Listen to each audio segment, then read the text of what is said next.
Hi everyone, I am Anju, your maths teacher. So guys, welcome back. Achievers online classes में आपका स्वागत है।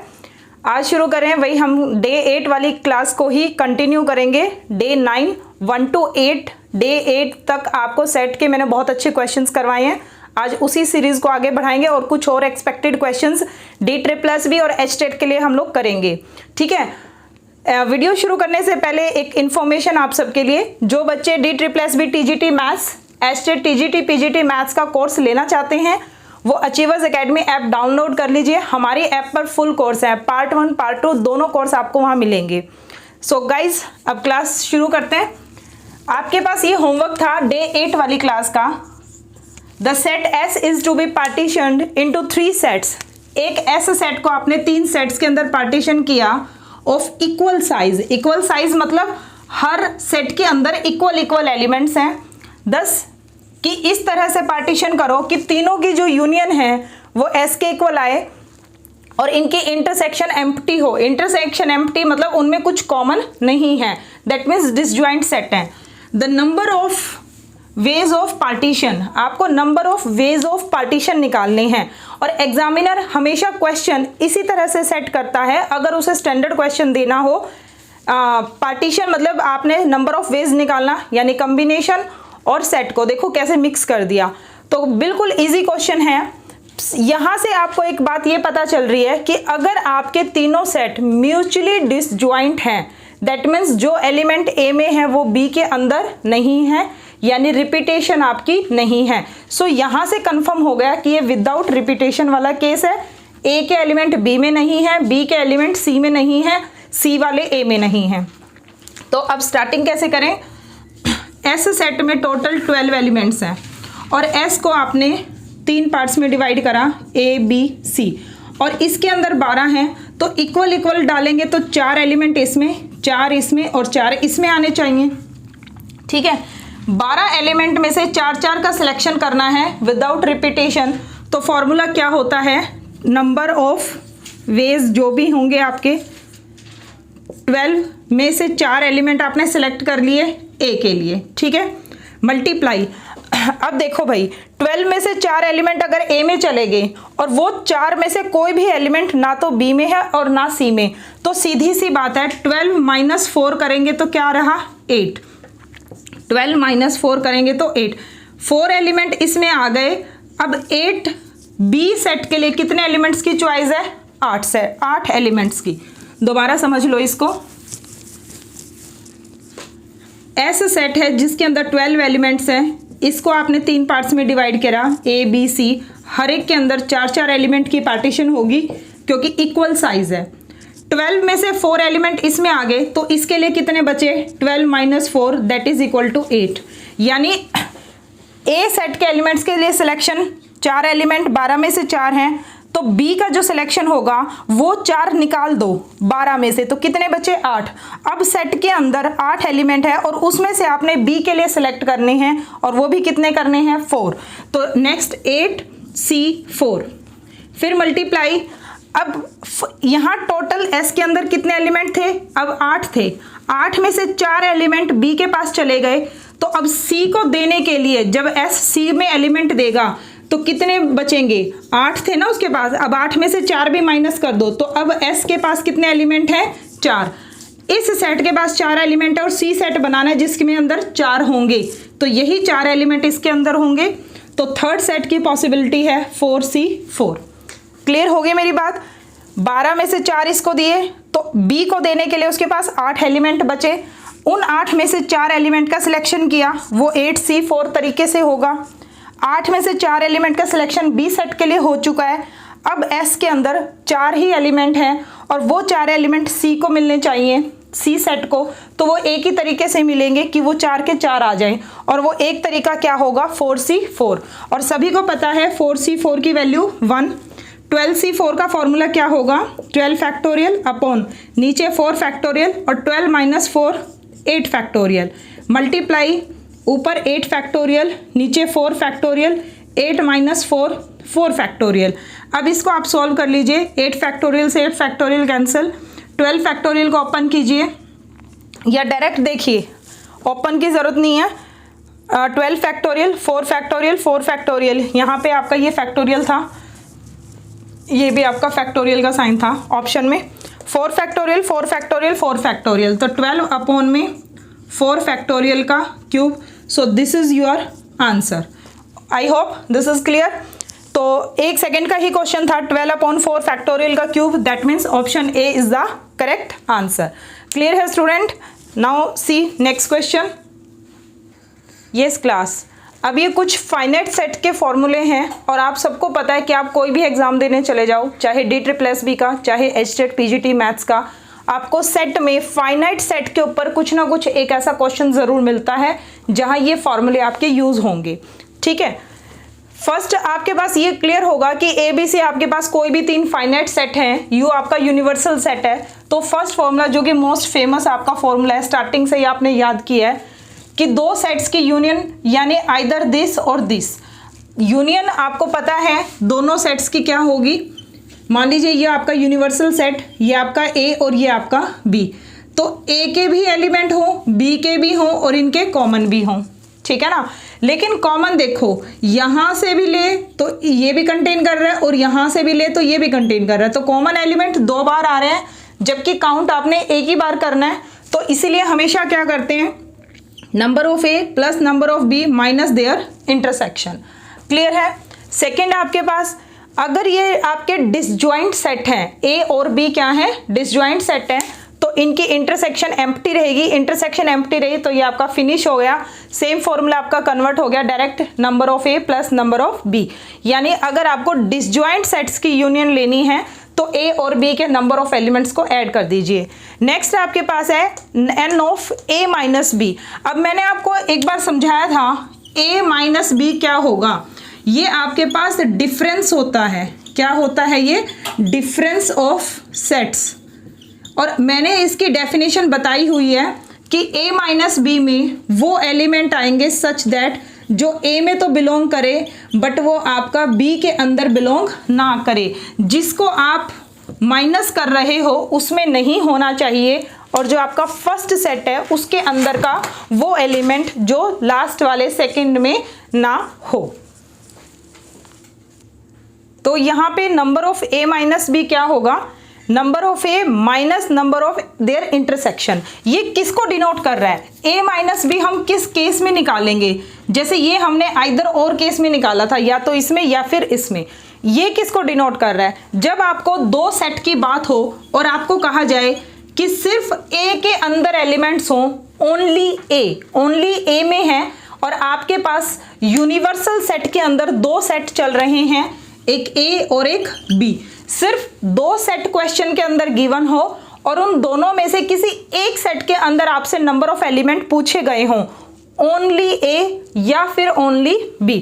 तो ओनली A वाला केस मतलब आपने निकालना है A में हो और B में ना हो, तो number of A minus B बनेगा, जिसका फॉर्मूला होगा कि A के टोटल एलिमेंट्स में से A इंटरसेक्शन B निकाल दो। ठीक है, और ये आपको क्लियर है इस चीज में, वेन डायग्राम से भी आप सीख लो।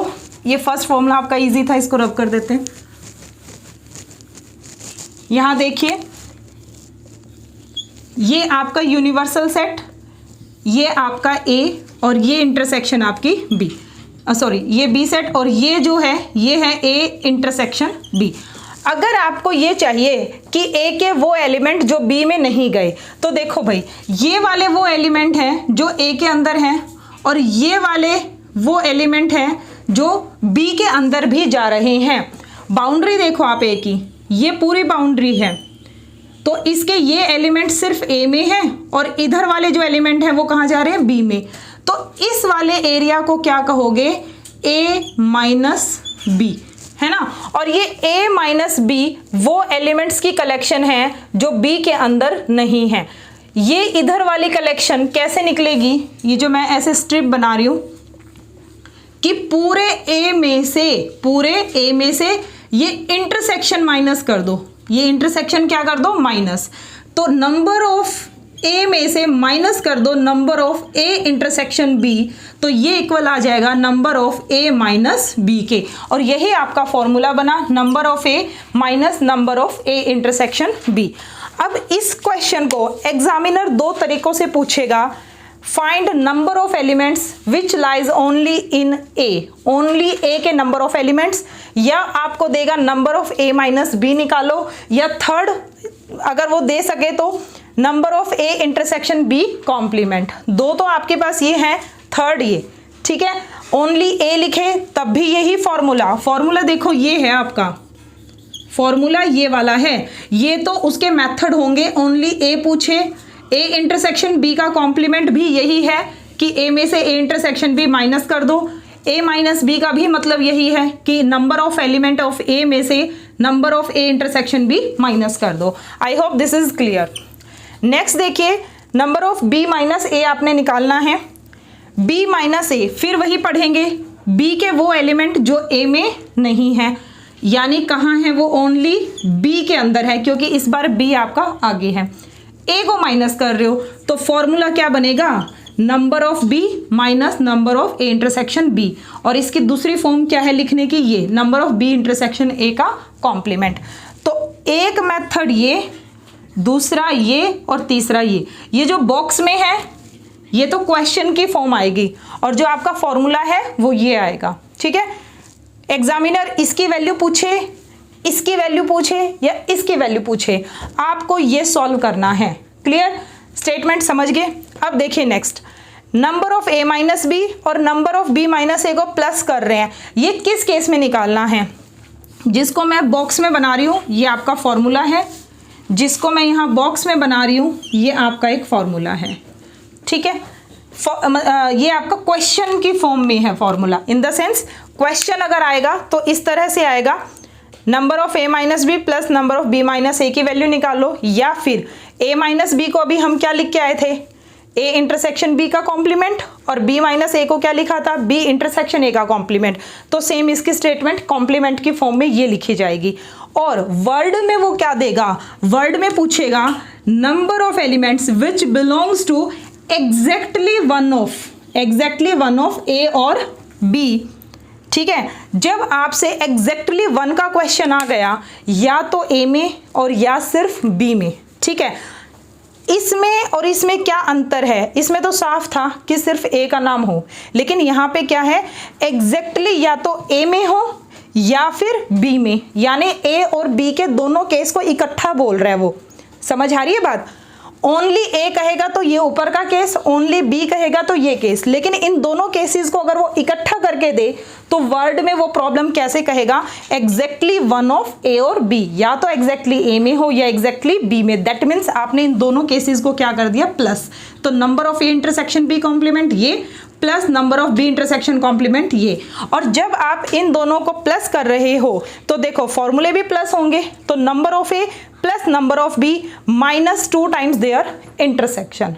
क्लियर हो गया। तो ये फॉर्मूला कोई कहीं आसमान से नहीं आया, ये आपका इन्हीं दो का एक रिजल्टेंट है। क्लियर होगी बात। तो काम वही चल रहा है, यूनिवर्सल सेट में 2 सेट आपको गिवन थे, ओनली ए ओनली बी के एलिमेंट आपने निकाल दिए।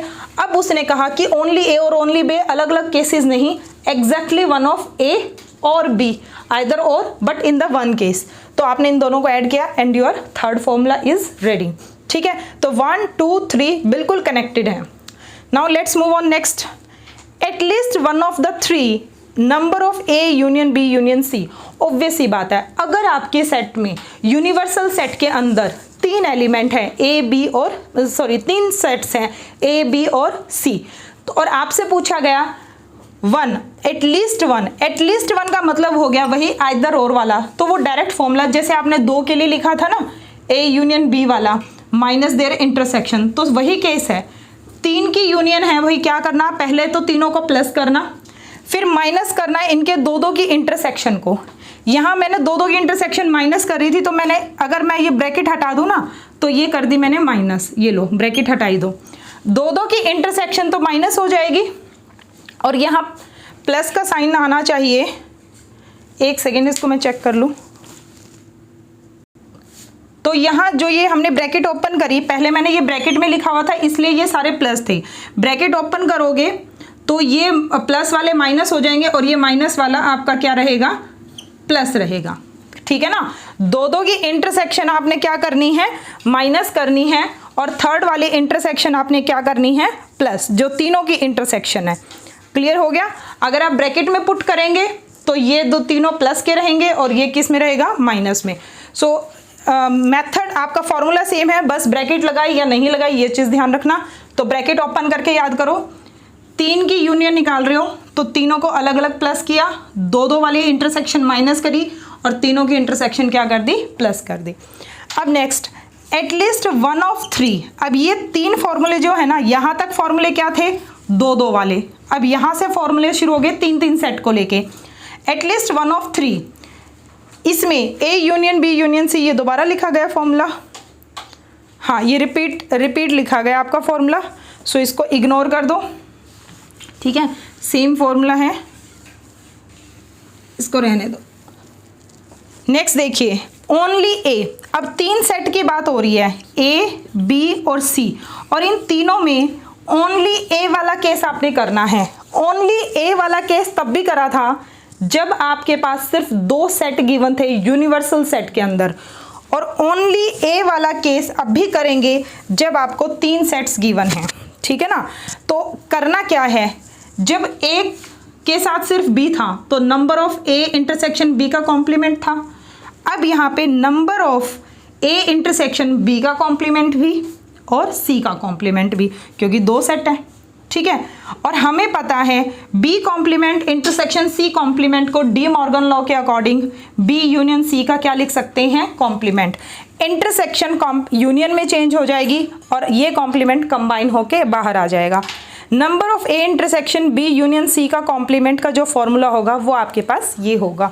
तो ये पूछे या ये पूछे, ये आपके क्वेश्चन की फॉर्म आ सकती है ओनली ये, ठीक है। और फॉर्मूला ओपन कैसे करना है, इस तरह से, नंबर ऑफ ए में से number of A intersection B minus हो रहा था जब सिर्फ आपको 2 सेट्स गिवन थे।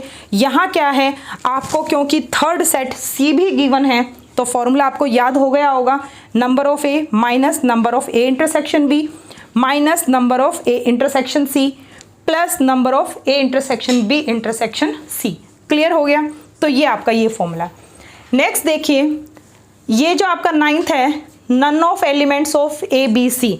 अब एग्जामिनर क्वेश्चन ये भी दे सकता है, फाइंड कि इनमें से किसी में भी बिलोंग नहीं कर रहा, तो आपको नंबर क्या निकालना है, नन का मतलब उस ए में नहीं है तो कहाँ जाएगा, उसके कॉम्प्लीमेंट में, बी में नहीं है तो कहाँ जाएगा, उसके कॉम्प्लीमेंट में, सी में नहीं है तो कहाँ जाएगा, उसके कॉम्प्लीमेंट में। तो आपको निकालना क्या है, A complement intersection B complement intersection C complement, and this is your HW, ठीक है। कोशिश करो, फाइंड आउट करो ये फॉर्मूला कहाँ मिलेगा। नेक्स्ट देखिए, नंबर ऑफ एलिमेंट अगर एग्जैक्टली 2 में हो तो, 3 सेट्स की बात हो रही है ना, तो अगर एग्जैक्टली 2 वाला केस आ जाए तो क्या करना है, 2 की इंटरसेक्शन प्लस कर दो और माइनस कर दो 3 टाइम्स देयर टोटल इंटरसेक्शन, यानी तीनों की। ये फॉर्मूले की, ये जो फॉर्मूला चार्ट आपके लिए लिखा है इसको नोट डाउन कीजिए, इसको अच्छे से लर्न कीजिए। बहुत इंपॉर्टेंट क्वेश्चन इस पे बन सकता है और एग्जाम में ज़रूर आएगा। सो स्टार्ट करते हैं question. In a group of 45 peoples, 45 आदमियों का एक ग्रुप है, 35 speaks Hindi and 20 speaks both language Hindi and English, and all the people speak at least one of 2 languages. 2 language की बात हो रही है, हिंदी की और इंग्लिश की। 45 पीपल्स का एक ग्रुप है जिसमें ये कंफर्म है कि हर बंदा या तो हिंदी या इंग्लिश कम से कम एक लैंग्वेज तो बोलता है, और कुछ ऐसे भी हैं जो दोनों लैंग्वेज बोलते हैं। तो भाई एक बात समझिए, दोनों को 20 हैं जो दोनों लैंग्वेजेस जानते हैं। तो एक डायग्राम से समझा रही हूँ, H और E, हिंदी बोलने वाले और इंग्लिश बोलने वाले, तो बीच में कौन है, H इंटरसेक्शन E, यानी जो दोनों लैंग्वेजेस बोलते हैं, और वो कितने हैं, 20। क्लियर। 35 वो लोग हैं जो हिंदी बोलते हैं। अब समझो बात ध्यान से, इन 35 पीपल में जो हिंदी बोलते हैं, इन्हीं में वही आदमी भी तो होंगे ना जो हिंदी के साथ साथ इंग्लिश भी बोलते हों, है ना। तो 35 में से 20 ऐसे हैं जो इंटरसेक्शन में चले गए। तो ये जो बची हुई कैटेगरी है जो सिर्फ हिंदी जानती होगी, वो कितने बचे, क्योंकि हिंदी का जो टोटल है वो 35 है। 35 में 20 इधर चले गए जो हिंदी और इंग्लिश दोनों जानते थे, तो जो सिर्फ हिंदी जानने वाले होंगे वो कितने बचेंगे? 35 में से 20 माइनस कर दो यानी 15। क्लियर होगी बात? सेम ऐसे ही आपको बताना है इंग्लिश, ओनली इंग्लिश वाले कितने हैं, यानी ये चीज़। एक बात बताओ, चाहे हिंदी बोले, चाहे इंग्लिश बोले, चाहे दोनों लैंग्वेज बोले, जो टोटल ग्रुप है वो 45 पीपल्स का है। क्लियर? 45 पीपल्स में से 20 यहाँ हो गए, 15 यहाँ हो गए, तो 20 प्लस 15 35, और 35 माइनस कर दूँ 45 में से, तो बचे हुए लोग कहाँ जाएंगे? ई के अंदर। सिंपल सा एक है, इसमें आपको कोई फॉर्मूले करने की भी ज़रूरत नहीं है, लॉजिक लग रहा है। ये पूरा हिंदी है, जो हिंदी बोलने वाले हैं, यानी ये पूरा 35 पीपल्स का ग्रुप है। इस पूरे 35 पीपल्स के ग्रुप में हमने कहा इधर आ खड़े हो जाओ वो लोग जो इंग्लिश भी बोलते हैं, तो यहाँ हिंदी इंग्लिश दोनों खड़े हैं, हिंदी वाले भी और इंग्लिश वाले भी, और ऐसे कितने लोग हैं? 20। और पूरे कितने थे ये? 35 लोग थे। अब 20 यहाँ खड़े हो गए, तो यहाँ कितने बच गए? 15। ये 15 ऐसे हैं जो इंग्लिश नहीं जानते, दैट मीन्स ये ओनली कौन से बचे? हिंदी वाले। तो जो सेकंड क्वेश्चन है number of speaks who speak only Hindi, तो उसका आंसर क्या आ गया? 15 डायरेक्ट। ठीक है, अब यहाँ देखो हिंदी वाले और इंग्लिश वाले दोनों 20, ओनली हिंदी वाले 15। अब ओनली इंग्लिश वाले क्या होंगे? ऑब्वियस ही बात है, टोटल 45 थे, 45 में से 15 वो जो सिर्फ हिंदी बोलते हैं और 20 वो जो दोनों बोलते हैं। तो ये दोनों और ये सिर्फ हिंदी, इसको माइनस कर दें तो जो बचेगा वो सिर्फ कौन बचेंगे? जो इंग्लिश जानते हैं। तो फर्स्ट जो है जो सिर्फ इंग्लिश बोलते हैं दैट इज़ द 10। क्लियर है? और अगर फॉर्मूले से करना चाहो तो वो भी कर सकते हो, यूनियन में से आपने इंटरसेक्शन माइनस कर देनी है, मतलब वो लॉजिक कैसे मर्जी लगा लो, आपका ये हो जाएगा। क्लियर है? नेक्स्ट देखिए, नेक्स्ट क्वेश्चन देखिए। ए और बी आपको दो सबसेट्स गिवन हैं यूनिवर्सल सेट के, सच दैट यूनियन आपको 800, number of A, number of B, number of their intersection is given. अब आपसे पूछा क्या गया है? Number of relations from A complement intersection B complement to itself. Itself का मतलब कहाँ तक? खुद अपने आप में ही, A complement intersection B complement तक। तो ऐसे कितने रिलेशन हैं जो A complement intersection B complement से A complement intersection B complement तक जा रहे हैं? ठीक है, आपको नंबर ऑफ रिलेशंस बताने हैं। तो अब यहाँ देखो सेट को कहाँ इसने कनेक्ट कर दिया? रिलेशन के साथ। ठीक है, यहाँ सेट की भी थ्योरी यूज होगी और रिलेशन की भी, और बन गया एक आपका स्टैंडर्ड क्वेश्चन। तो स्टार्टिंग वहीं से करनी है कि सबसे पहले आपको ये पहचानना होता है कि हमें निकालना क्या है। ठीक है, अब एक बात समझो ध्यान से, रिलेशन का फॉर्मूला होता था x to y, ठीक है, या रिलेशन फ्रॉम ए टू ए, जैसे भी आपने याद किया रिलेशन फ्रॉम ए टू ए।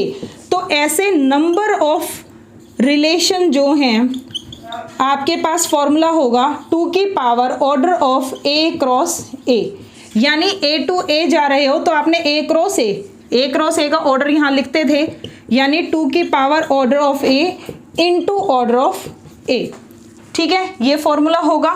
अगर मैं इसको जनरलाइज करूं from set x to set y, तो नंबर ऑफ रिलेशन का फॉर्मूला बनेगा x टू y के फॉर्म में 2 की power order of x into order of y। Clear है बात? x आपका फर्स्ट सेट, y आपका सेकंड सेट, x से y तक रिलेशन है। तो ये x का काम कर रहा है ये पूरा सेट, और ये किसका काम कर रहा है? y का। दोनों सेम है। ठीक है, तो यानी इसका ऑर्डर मल्टीप्लाई में इसका ऑर्डर, और कहाँ पुट करना है? 2 की पावर में। ये बात क्लियर हो गई। तो रिलेशन निकालना है, यानी नंबर ऑफ रिलेशन निकालने के लिए आपको पहले सेट का भी ऑर्डर पता होना चाहिए और सेकंड सेट का भी। तो इसका मतलब मुझे ऑर्डर का मतलब क्या होगा? Number of element in that. Clear है ना? तो order of A complement intersection B complement क्या होगा, वो होगा जो number of A complement intersection B complement है, क्योंकि किसी भी फाइनाइट सेट का ऑर्डर क्या होता है, जितने उसके अंदर नंबर ऑफ एलिमेंट है। तो अब आपका मेन क्वेश्चन ये हो गया, इसकी वैल्यू निकलते ही 2 की पावर में ऑर्डर पुट करके यानी 2 बार मल्टीप्लाई करके आपका आंसर आ जाएगा। ये सॉल्व करना है। इसको कैसे सॉल्व करेंगे, A complement intersection B complement को मैं लिख सकती हूँ ए यूनियन बी का होल कॉम्प्लीमेंट, वही आपके डी मॉर्गन लॉ, ठीक है। ए यूनियन बी का कॉम्प्लीमेंट, एक सेट का कॉम्प्लीमेंट निकाल रहे हो तो वो क्या होगा, यूनिवर्सल में से वो सेट माइनस हो जाएगा ए यूनियन बी, ठीक है। तो यहाँ पर नंबर ऑफ दिस निकालना है, मतलब number of this minus number of this, clear. Number of union minus number of A union B का formula number of A plus number of B minus number of A intersection B. Number of U का, U मतलब 800 given है, minus number of A 300, number of B 400 intersection 100, ठीक है। Solve कीजिए इसको, 600, तो ये आपका आ गया 200, क्लियर है। तो ये आपके पास वैल्यू आ गई number of A complement intersection B complement that is equal to 200। ये वैल्यू आपकी यहाँ आ गई, मतलब आपके पास ये आंसर आ गया that is 200। Number of relation के फॉर्मूले में पुट कर दीजिए 2 की power 200 multiply with 200 that is equal to 2 की पावर, ये आपका बन जाएगा 40,000, ठीक है। और सॉल्व करना है तो 2 की पावर 4 इंटू में 10,000, ठीक है। 2 की पावर 4 क्या हो जाएगा 16 की power 10,000 and that is the answer. Clear है एवरीवन। तो बच्चे अगर आपको डिटेल्ड में थ्योरी पढ़नी है और बहुत सारे ऐसे क्वेश्चन और एग्जाम्पल करने हैं और आपको लग रहा है कि आप फिर वही बात है, ये DSSB की तैयारी हो या HTET PGT की तैयारी हो, आपके लिए ये आखिरी तैयारी है। तो अगर आप कोर्स ज्वाइन करेंगे तो बहुत ही अच्छे क्वेश्चंस आपको टेस्ट में, आपको थ्योरी में बहुत डिटेल में मिलेगी, तो सब आपको अच्छे से मिलेगा। तो आप ज्वाइन कर सकते हैं अचीवर्स एकेडमी ऐप, जो कि मैंने आपको वीडियो की स्टार्टिंग में बताया था। और आज की क्लास में यहीं तक, मिलते हैं नेक्स्ट क्लास में। Till then take care and bye bye. Thank you so much.